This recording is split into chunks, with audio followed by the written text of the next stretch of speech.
चलिए बढ़ते अब आगे और रुक करेंगे प्रयागराज का। प्रयागराज में यूपीपीएससी ने अभ्यर्थियों की मांगे मान ली हैं। प्रयागराज में यूपीपीएससी परीक्षा एक शिफ्ट में अब होगी। आरओ एआरओ प्री परीक्षा के लिए भी समिति का गठन हुआ।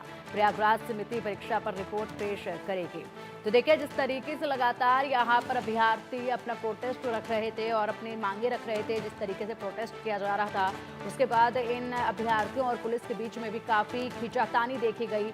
लेकिन इस खबर को इंडिया न्यूज़ ने बड़े ही प्रमुखता के साथ उठाया और बड़े ही प्रमुखता के साथ इन अभ्यर्थियों की आवाज़ को बुलंद किया, और जिसका असर जो है अब वो देखा जा रहा है। और ऐसे में इन छात्रों की बातों को जो है वो मान लिया गया है।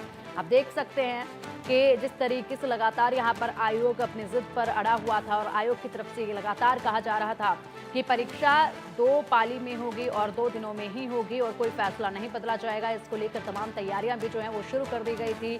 लेकिन छात्र जो हैं वो लगातार अपनी मांगों को लेकर डटे हुए थे, और जिस तरीके से कल की भी तस्वीरें आपके सामने रखी थी, सुबह सवेरे यही वक्त था, बिल्कुल यही वक्त था जब यहाँ पर अभ्यर्थी बैठे हुए थे और उन अभ्यर्थियों को आयोग के गेट के सामने से पुलिस जबरन हटा रही थी, उन्हें खींचकर अपने साथ ले जा रही थी, और उनके इस प्रोटेस्ट को कमजोर करने की पुरजोर कोशिश पुलिस करती नजर आ रही थी। उसके बाद की आज की जो बड़ी खबर आपको बता रहे हैं वो अब यही है कि इन छात्रों की मांगे मान ली गई हैं।